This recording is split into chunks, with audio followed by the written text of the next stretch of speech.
L'objet d'un confiné. La correspondance postale échangée entre un prisonnier de guerre isérois et sa famille de 1939 à 1945. Replongé en 8 moments dans l'histoire du grenoblois Maurice Rousset, prisonnier de guerre retenu captif en Allemagne, à travers la correspondance postale échangée avec ses proches pendant 7 ans. Ce lot de 175 documents est venu rejoindre récemment les collections du Musée de la Résistance et de la Déportation de l'Isère. Partie introductive de présentation du travail. Si ce modeste facteur se hâte ainsi, c'est qu'il vient vous annoncer déchiffrer des lettres. Le musée a reçu récemment un don exceptionnel, la correspondance échangée pendant 5 ans entre un soldat grenoblois prisonnier de guerre détenu en Allemagne et sa famille restée à Grenoble.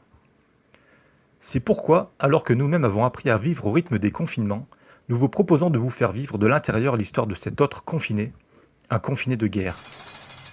Car, bien qu'enfermés chez nous loin de nos proches pour des durées qui nous semblent interminables, nous avons néanmoins des moyens de communication modernes qui nous permettent de discuter instantanément avec une personne vivant à l'autre bout du monde.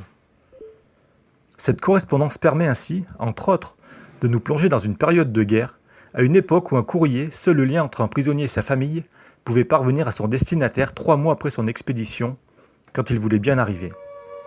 Et en 3 mois de guerre, quand le temps passe plus lentement qu'en temps de paix, il peut se passer beaucoup de choses.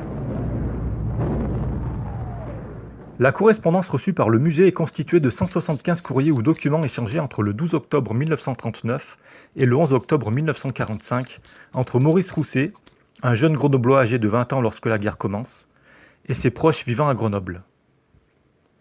L'immense majorité des lettres est envoyée par Maurice Rousset à sa famille ou sa fiancée.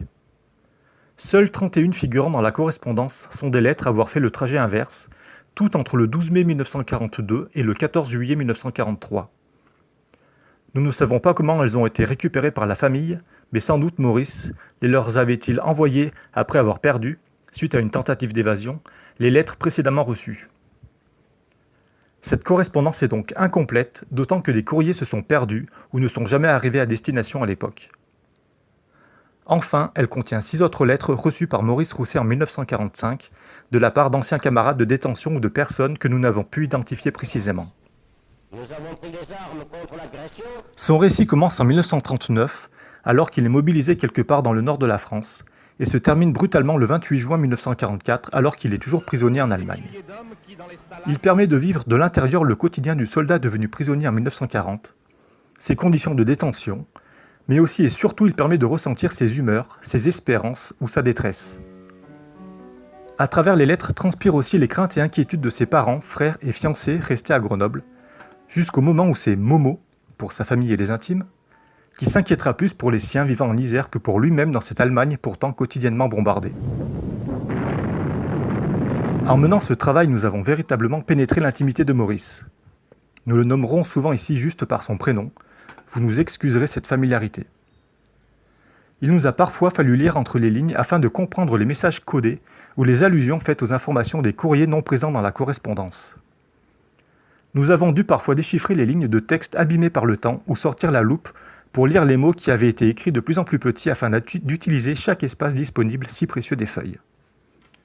Mais ce fut toujours un plaisir de lire Maurice qui, même dans les moments les plus graves, a su garder un humour certain, bien qu'un peu noirci par les épreuves qu'il vivait.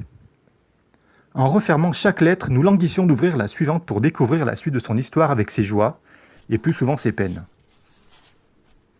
C'est cette histoire, une petite dans la grande, que nous aimerions vous faire partager en 7 épisodes, un par année de 1939 à 1945, pour vous aider à vous évader, vous aussi, de la période peu ordinaire que nous traversons.